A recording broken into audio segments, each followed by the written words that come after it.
Pozdrav svima ljudi, Toti ovdje, dobrodošli na novi klip i danas ćemo malo da pogledamo brzinu renderovanja između Sony Vegasa i Premiera. Tako da možemo da počnemo. Znači mi se nalazimo u Sony Vegasu. Sad ćemo da ubacimo neki klip, znači može evo ovo. Ovako, nećemo ga ništa ni editovati, samo odmah stavimo da se renderuje i kraj priče, znači idemo odmah ovako. Naravno renderujemo uz pomoć grafičke u Internet HD 1080-30 fps-a. Idemo na render. Da vidimo koliko će vremena trebati sa Sony Vegasom. Tako da ćemo malo da pričekamo ovdje. Naravno, oba programa sam podecio da se renderuju sa grafičkom. To ćete da vidite.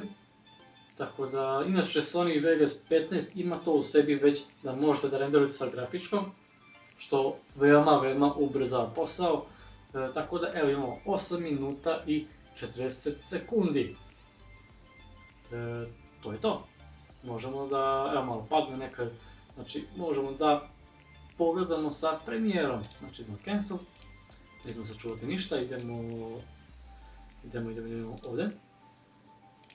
Naravno renderovanje ide malo i sporije nekad kada, pošto ovo je samo klip, čisto snimani ekran, ništa više. Jer kada ubacujete već facecam, kada ubacujete neke efekte, zvukove, okvire, naravno to malo usporava.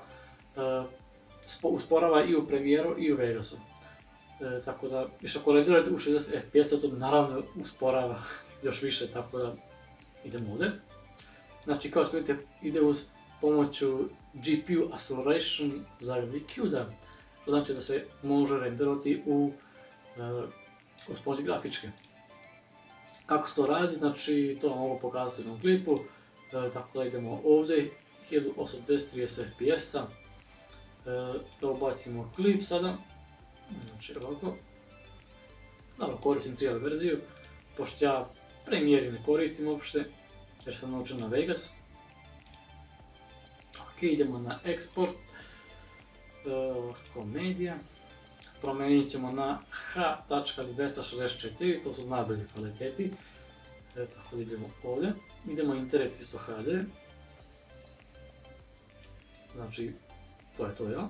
Nema više, znači YouTube HD, dobro, to je to uglavnom. 1080-30 fps-a, idemo na Queen. Da otvorimo encoder i da to renderujemo. Znači ovako. Start. Da vidimo koliko će ovdje vremena trebati. 12 minuta, 11.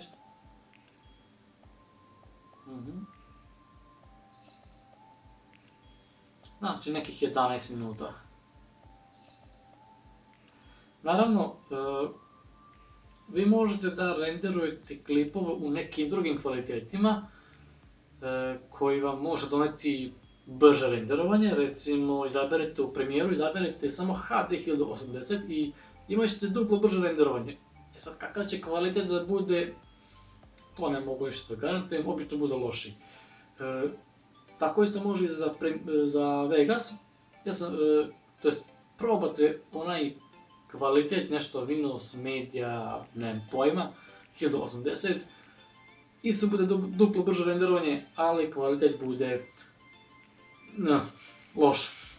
To sam već probavao sve, tako da, ali ovo su uglavnom najbolji kvaliteti za YouTube, za Facebook, za ne znam, Twitch i šta već, tako da u ovom testu Sony Vegas pobeđuje, zato što, brže renderuje, tako da ja lično volim Vegas i naučio sam na Vegas i sad kad bih ponovo učio Premiere moram sve da ponavljam, da učim, da kako se ovo radi, kako se ono radi, ne znam. U Premieru ne znam ništa, u Vegasu znam totalno skoro sve, tako da ja Vegas više volim. Uglavnom, to je bilo to što se tiče ovog klipa, ja sam vam pomogao, ako ja sam vidio, ostavite like i pretplatite se za još i mi se vidimo u narednom klipu i to je to!